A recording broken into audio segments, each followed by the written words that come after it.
It's 5 a.m. in New York City. Good morning. I'm Danny Berger with your Bloomberg Brief. Here's what you need to know on this Wednesday morning. Day 6, the conflict between Israel and Iran continues as speculation of U.S. intervention grows. It's Decision J, Jay Powell on deck as regulators attempt to ease strain in the bond market. And a hiring spree. OpenAI says that Meta is trying to lure its employees away with an $100 million bonus.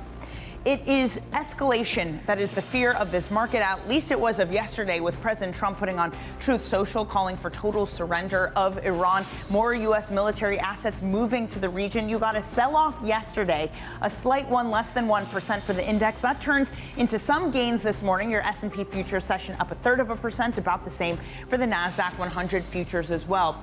For the Brent crude, that also reached its highest since February yesterday. We ease off of that to a large extent. We're down 1.4%. It was high as 7% at some points yesterday, so it's not a complete undoing of that. Still some nerves in this market, but with no developments overnight, we take a breather. Bonds, little change this morning. We head into a Fed rate decision, so we wait on the sidelines for that. Let's get you some stocks to watch this morning. With that is Bloomberg's Joe Easton. Hey, Joe.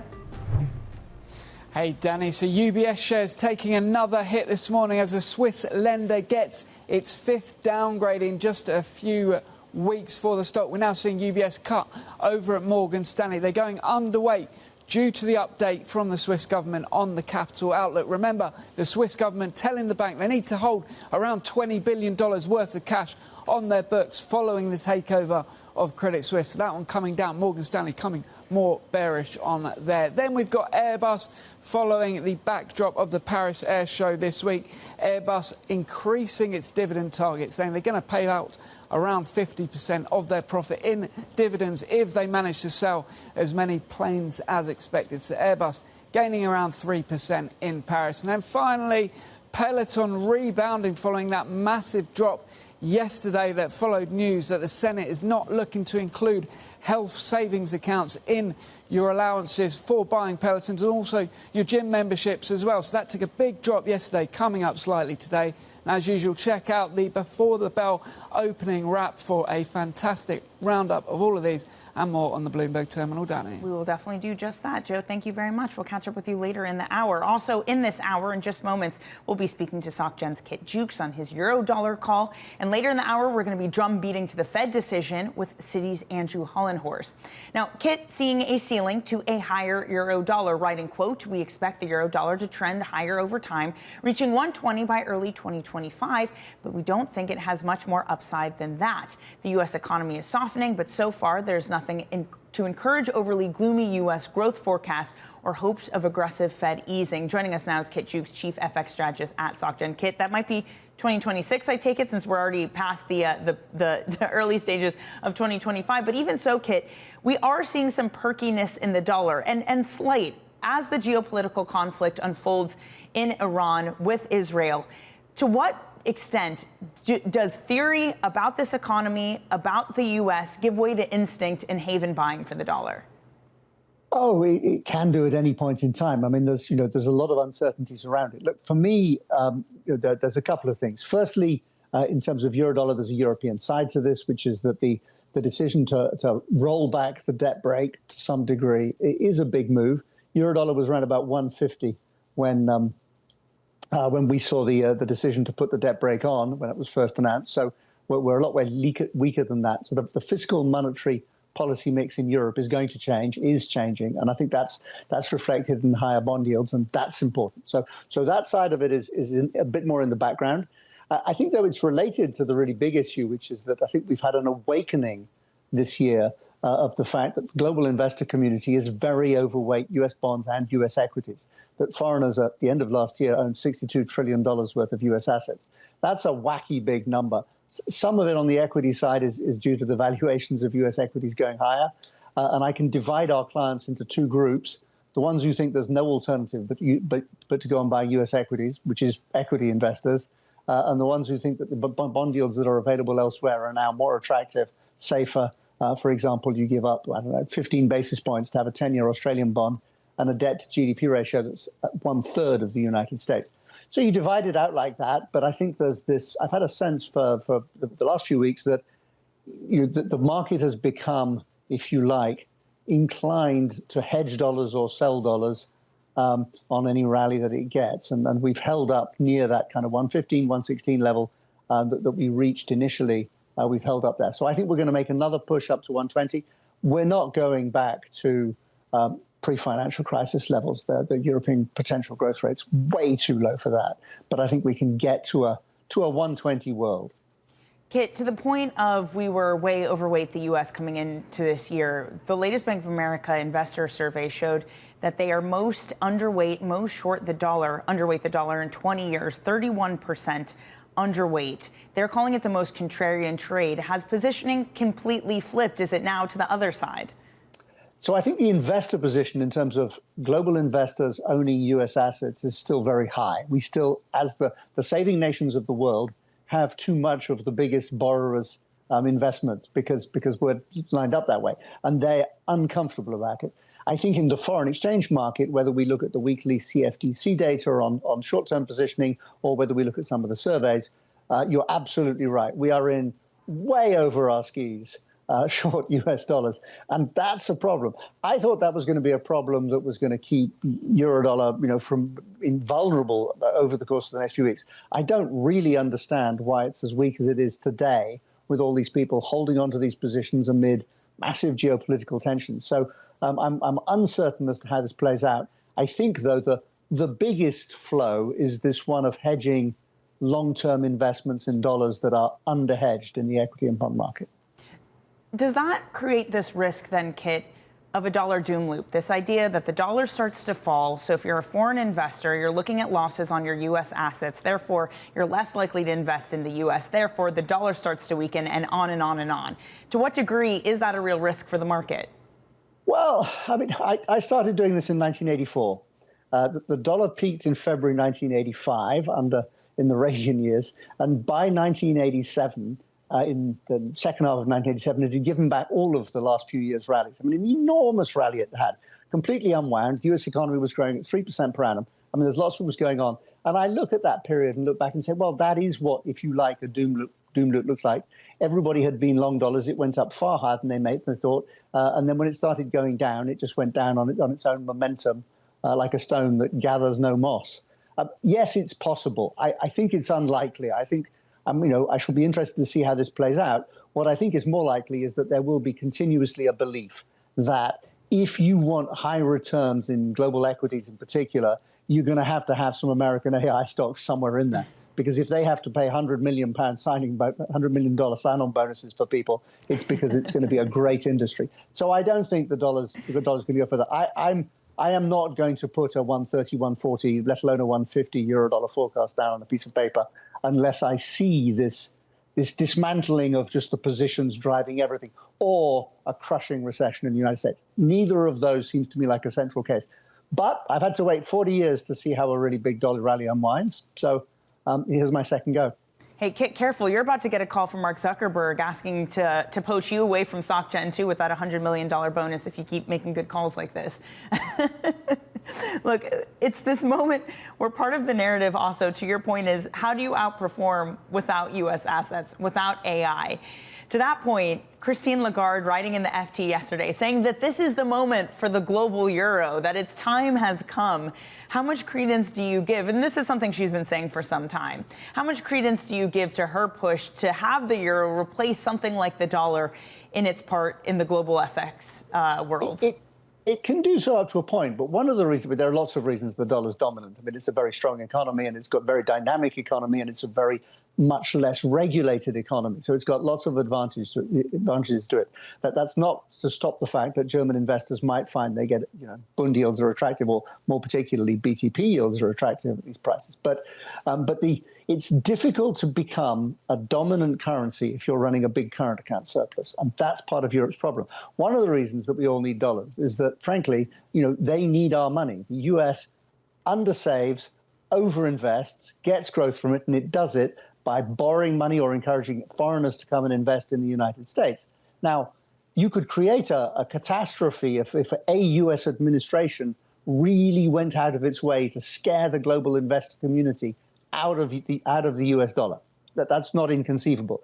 It would be a huge mistake. So I'm going to assume it won't happen. And otherwise, it's the world's biggest economy, the world's most strongest economy, the world's most dynamic economy, and the one that needs all of our money to keep it going. So I suspect the flow is still across the Pacific from Asia to the US, across the Atlantic from us to the US as well. Kit, is there a risk that this is a market, just because we've been trading in really tight ranges as of late, that we've kind of gone on autopilot from something that's like don't fight the Fed to don't fight the Donald, that we assume that it's protectionism, deregulation, fiscal stimulus, that these are the drivers, and we kind of just go from there, that we stop thinking about the evolution of where this economy is going and we just look to fiscal policy, we look to the White House? Is there a risk that we're on autopilot right now?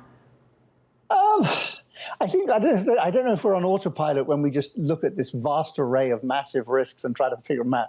It doesn't feel autopilot. It feels more chaotic than that. But yeah, we are looking. We're trying to look at the political environment and guess it.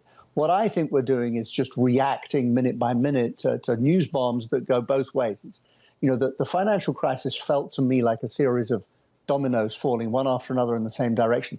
This feels much more chaotic in terms of news flow. So today I understand where the news flow is going on the situation with Iran, but tomorrow I'll get a piece of news that I just can't say, what? That came out?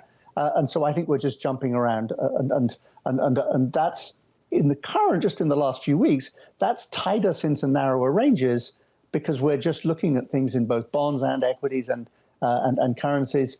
We're not sure what the next piece of news is going to be. So, I certainly not complacent. More kind of slightly sort of what? Yeah. Kind of amazed look on our faces. It's like the deer in the headlights, but also a fire hose of information. So somehow those two metaphors coming together to leave us frozen. Kit, so wonderful to get your thoughts this morning. Thank you so much for joining. That is Kit Juckes of Societe Generale. Let's get you some other top stories trending on the terminal this morning. U.S. bank regulators are looking to ease a capital rule that limits banks' treasury holdings. The proposal would reduce capital buffers up to 1.5 percentage points. The plan is expected to be put out for public comment. Representatives from the Fed, FDIC, the Office of the Comptroller of the Currency declined to comment. President Trump is extending the TikTok deadline for a third time. It allows the social media app to keep running in the U.S. while negotiations proceed. The 90-day extension will give the administration time to ensure the deal is closed, which would require an American buyer and China sign-off. And as Kit mentioned, the AI race for talent, OpenAI CEO Sam Altman said Meta is offering its employees a signing bonus of up to $100 million and even larger annual compensation packages. Altman says so far no one has taken Meta up on the offer. Meta did not respond to a request for comment. Coming up, unconditional surrender. That's what the president demanded of Iran. We're going to have more on the conflict in the Middle East. That's next.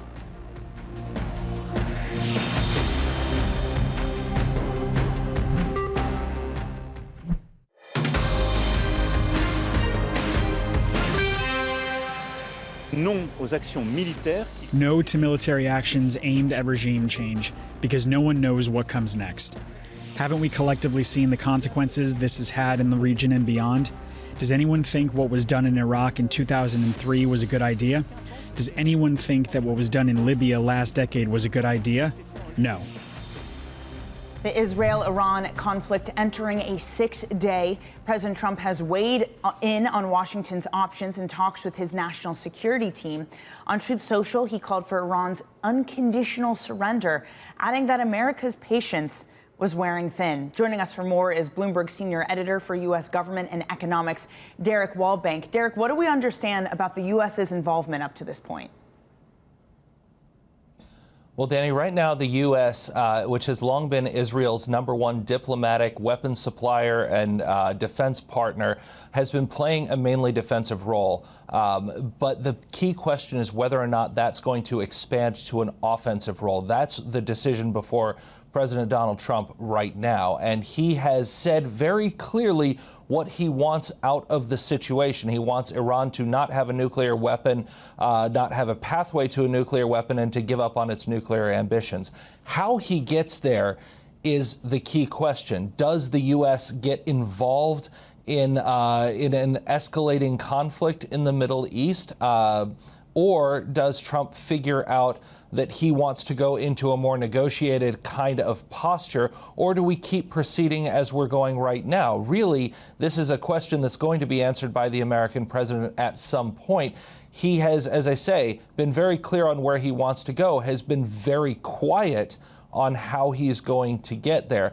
There's also right now a big sort of divide that we see among some of Trump's supporters on the MAGA right in terms of what he should do from here.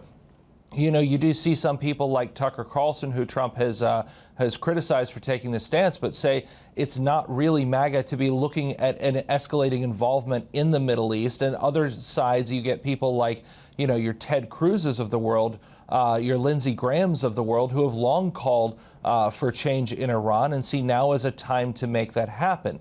So you do get a little bit of divide among Trump's own supporters on how this should go down. Yeah, Tucker Carlson interviewing Ted Cruz, really hammering him on what he knows about Iran. Derek, we were showing there the Truth Social from the president saying that he knows exactly where the supreme leader is, deciding not to take him out, also calling for unconditional surrender. Derek, do those things suggest that maybe the aim isn't just a change when it comes to nuclear proliferation, but a regime shift? I think what it signals to me most of all, Danny, is that there is a maximalist pressure being applied by the White House. And we've seen this in a number of other cases, trade being the number one thing, where the White House comes out and makes a maximalist case for wanting to do something and threatens sort of, kind of apocalyptic or really, really bad things happening if something doesn't go their way, either explicitly or implicitly, right? And we see Trump making some of those moves there. At the same time, we've also seen this president come down from maximalist rhetoric in some other cases, again, notably in trade. So how that plays into a defense posture, I think it very much remains to be seen. But that's what we've seen from the president in some other circumstances. I would draw your attention to a really interesting item on the president's agenda for today. He's scheduled to have lunch with a top military leader from Pakistan. Now, that's an interesting thing. It was just announced with no fanfare and nothing about what might be on the agenda there. But it's interesting because Islamabad has very much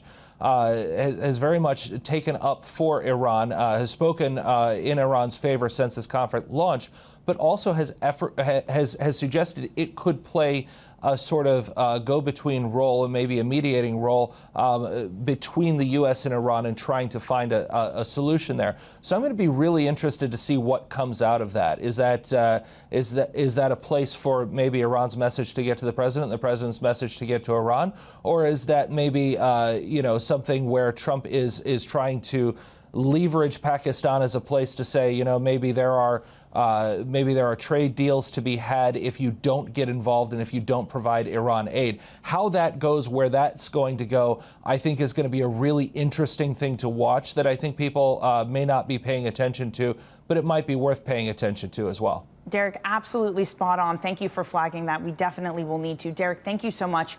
That is Derek Wallbank. Coming up, a cyber attack at UBS. Data of more than 130,000 employees has been published on the dark web. We're going to have more on that and your front pages this morning coming up on your brief.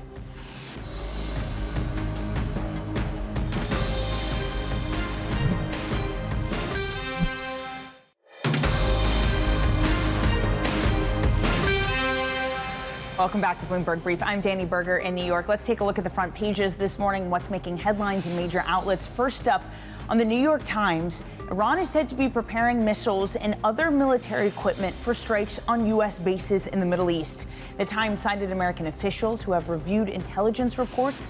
U.S. commanders have put troops on high alert throughout the region. Next up, in the Swiss newspaper Le Temps, reporting that information of more than 130,000 UBS employees has been published on the darknet. Data includes the direct phone number of CEO Sergio Armati. A group called Hunters International is said to be behind the hack. UBS confirms that no client data was affected. And finally, the Financial Times reporting this morning that big tech companies are backing a lobbying campaign to pass a 10-year ban on states regulating AI. Google parent Alphabet and Meta declined to comment. Microsoft and Amazon did not respond to requests for comment. Well, a lot going on today, but it is indeed Fed Day. We're looking at U.S. futures up 0.33%, the dollar a little bit softer, 10-year yields little changed as we look at the back and forth between Iran and Israel and whether there will be escalation and whether the U.S. will get involved. Coming up, U.S. bank regulators plan to ease capital buffers for the biggest lenders. We're going to have more on that and the Fed decision. We'll be speaking with Citi's Andrew Hollenhorst. That's coming up next on your Bloomberg Brief.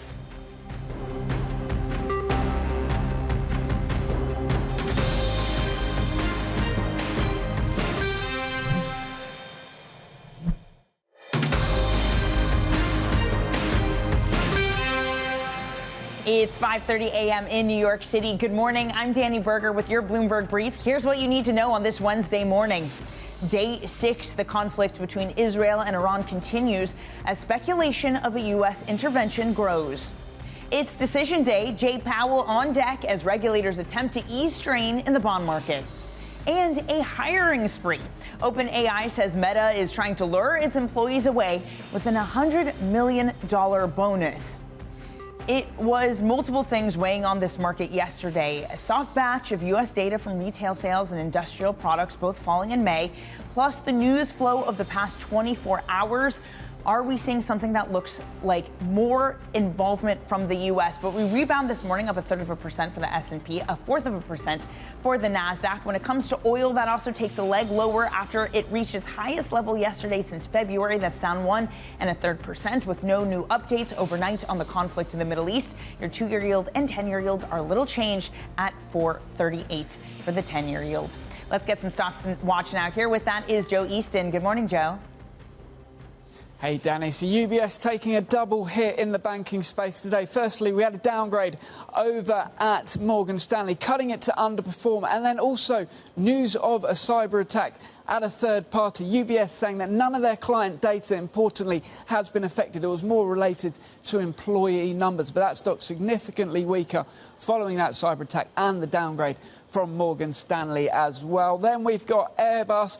Everyone having loads of fun over at the Paris Air Show. Unlike me, I've been stuck here. But the stock jumping today as the company Airbus says that they're going to increase their dividend potentially to around 50% of their profit over the next year. So decent move for that one today. And then finally, Peloton rebounding. This one was hit hard yesterday following concerns that you won't be able to use your taxable or non-taxable benefit, your health savings, to buy a Peloton or your gym membership. But that stock coming back up after an 11% drop yesterday. I'm yet to actually try a Peloton out myself. I have got gym membership that I don't use as much. But Peloton, nonetheless, coming back up today after a big drop yesterday, Danny. It's such a 2020 thing. It's such a COVID thing. Peloton would hate us saying that, but it's okay. You don't need it now.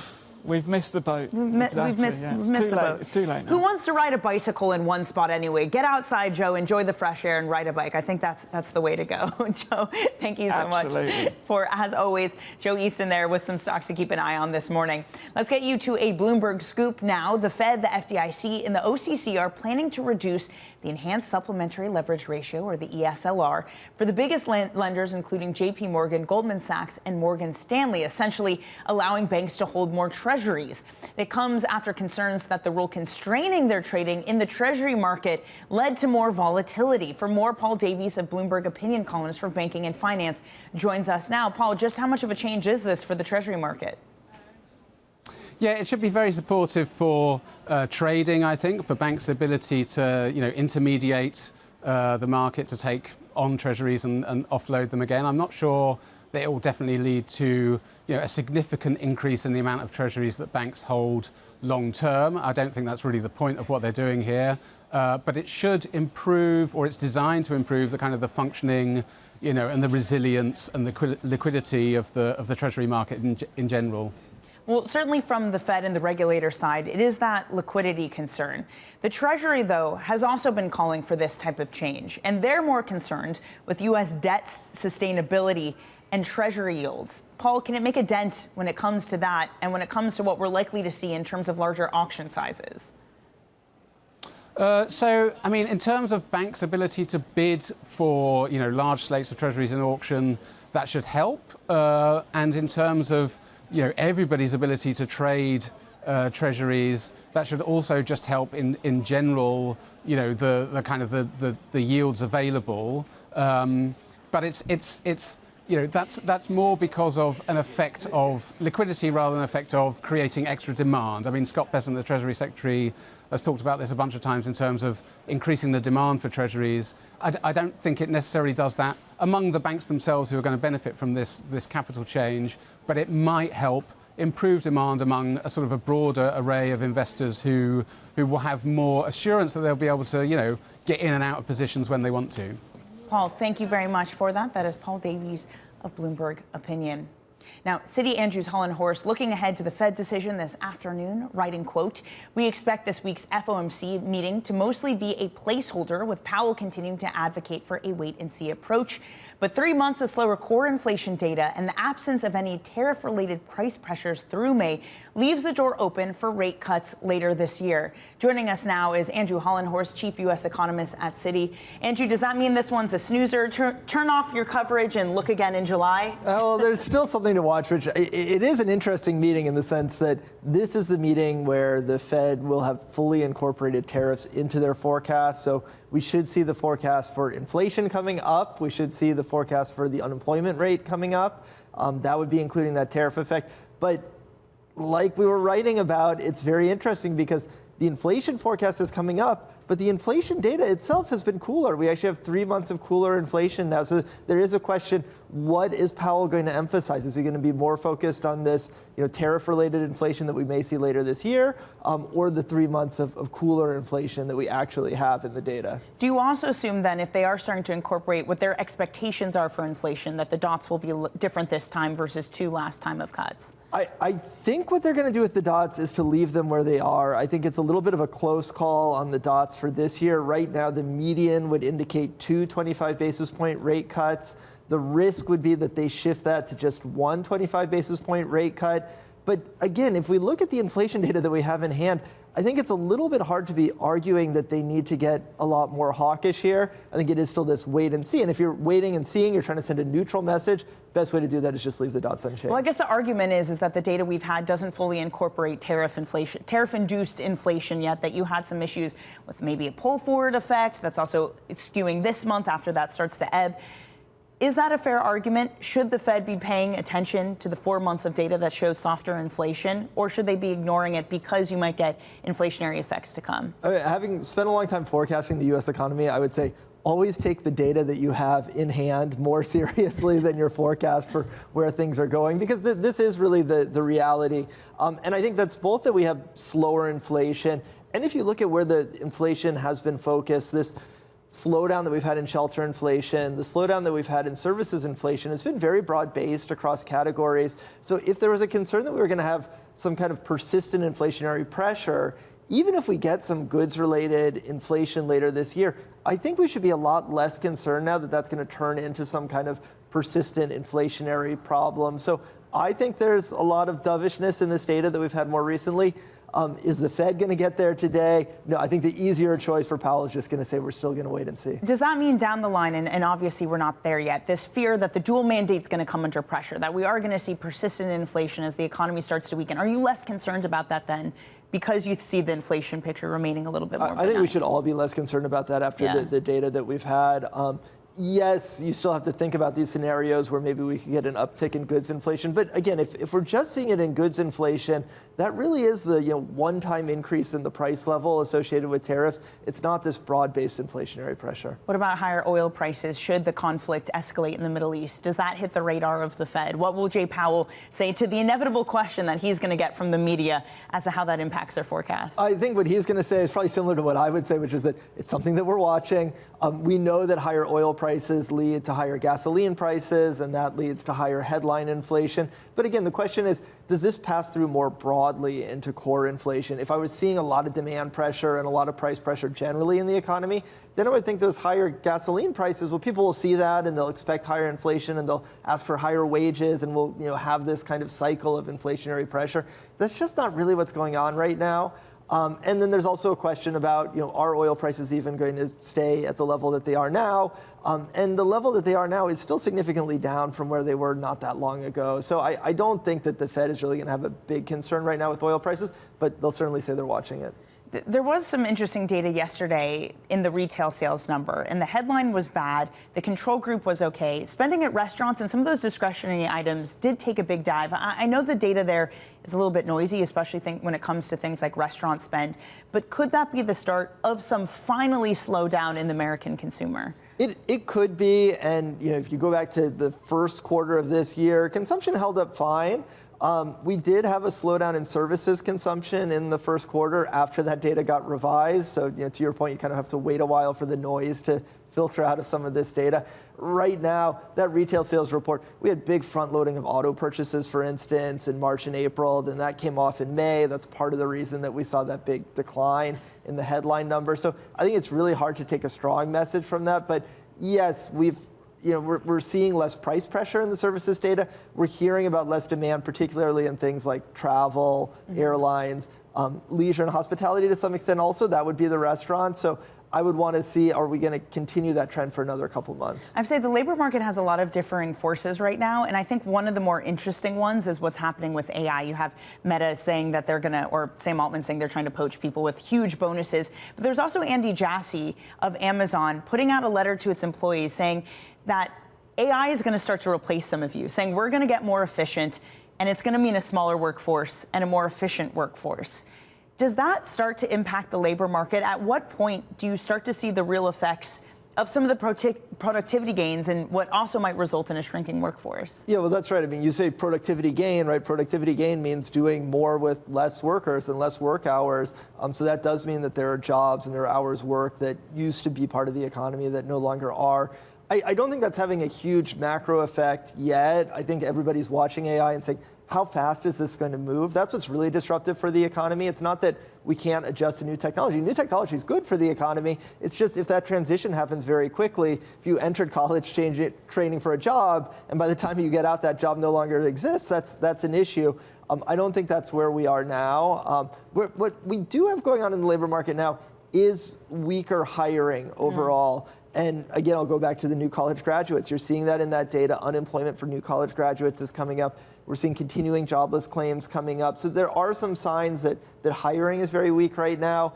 I don't think AI is the biggest driver of the labor market at this point. Yeah, fair enough. I mean, we'll get initial jobless claims today because of that holiday tomorrow. Andrew, thank you so much for joining. Always great to see you, especially on a Fed decision day. Andrew Hollenhorst of Citi. Let's now get you some other top stories that are trending on the terminal this morning. The Senate has passed legislation that sets up rules for cryptocurrencies pegged to the dollar. The legislation requires dollar-pegged stablecoins to hold dollar-for-dollar reserves in short-term government debt or similar products. It's seen as a landmark win for the crypto industry and President Trump. UK inflation remained at its highest in over a year. Consumer prices rose 3.4% in May from a year earlier. That's slightly above the 3.3% forecast. The BOE will release its latest decision tomorrow on Thursday.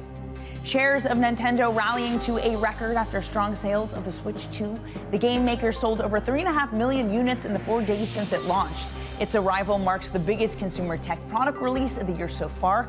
Consoles start at $450. Coming up, missiles continue to fly between Tehran and Tel Aviv. We'll bring you the latest on the conflict raging on in the Middle East. This is Bloomberg.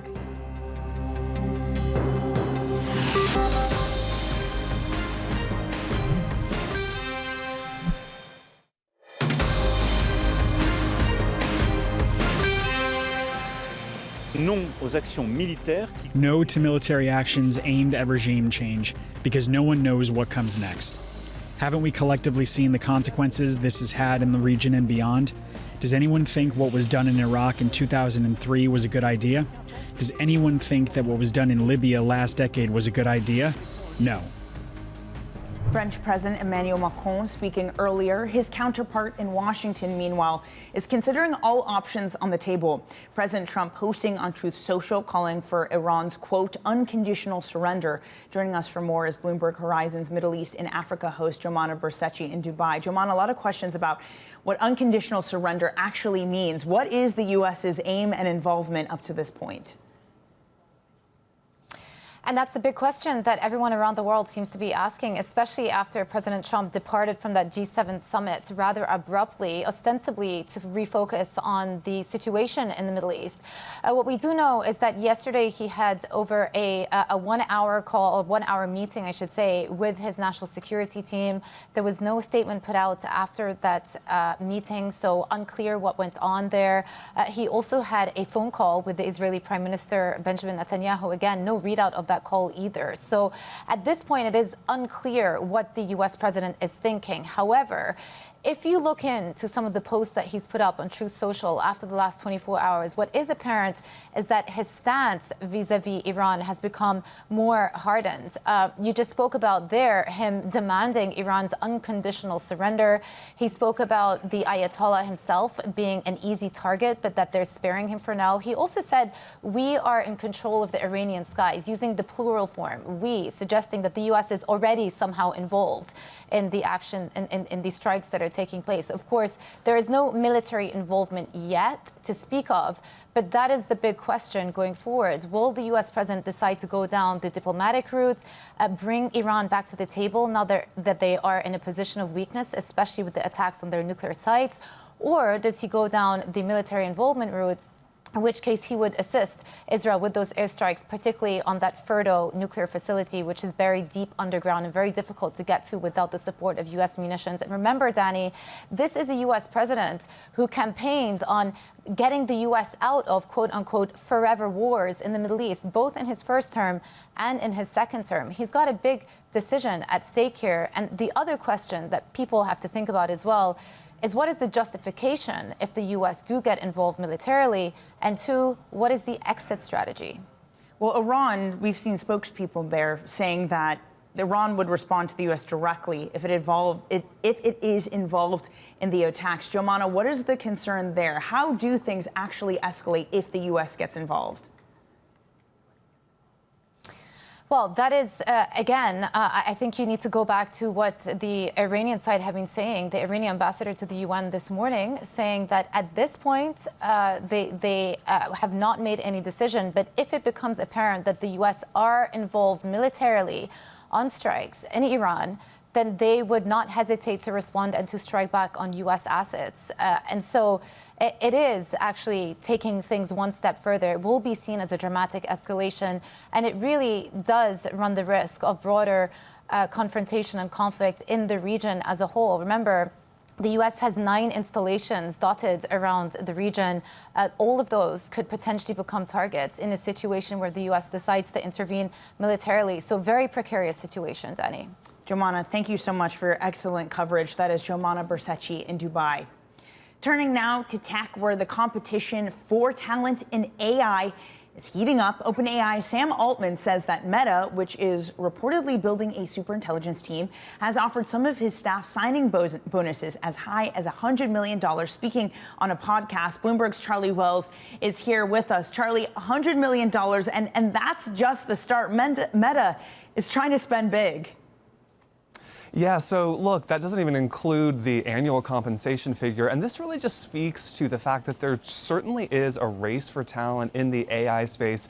And if you think about what Meta is doing, you can look at some of the components of what makes a successful AI company. It's chips, it's data, and it's talent. And Meta has the chips. They definitely have the data. They are really on the hunt for talent right now. And Mark Zuckerberg reportedly is not happy with the status of Llama 4, their large language model right now. And so he has been going around to a lot of these other competitors and trying to poach talent, and doing so successfully, but also making these significant offers. He's also been bringing something of a personal touch to these poaching efforts, inviting candidates to his homes in Lake Tahoe, in Palo Alto. And this just speaks to how important it is to get that talent. And some executives have actually told Bloomberg that these pay packages, astronomical as they may seem, actually could make sense, because the number of people who who can actually deploy these AI skills is so small, but so important for these companies as they try to race ahead of each other. It's crazy because it really wasn't that long ago. It was only a few years ago we were talking about Meta and Zuckerberg's year of efficiency. And it seems reward investors, to your point, Charlie, are okay with so much money being spent.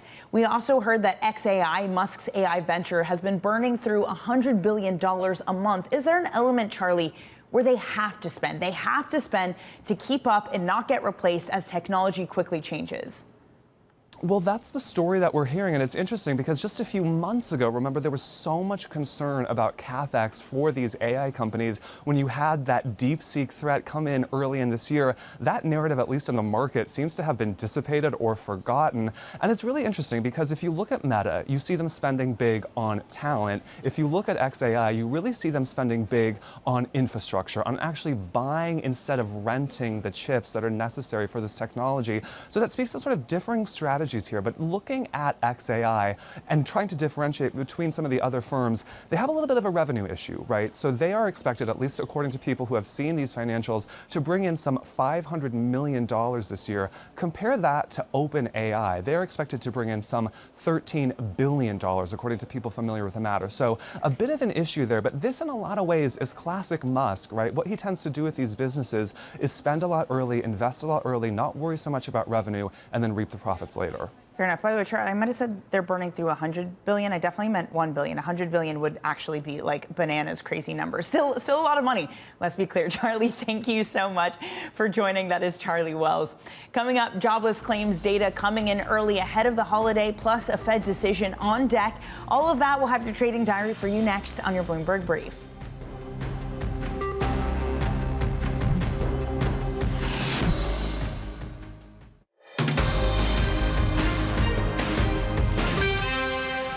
This is your Bloomberg Brief. I'm Danny Berger in New York. Let's get you set up for your trading day on this Wednesday. Jobless claims data that comes in a day early, 8:30 a.m. Eastern, due to the holiday tomorrow.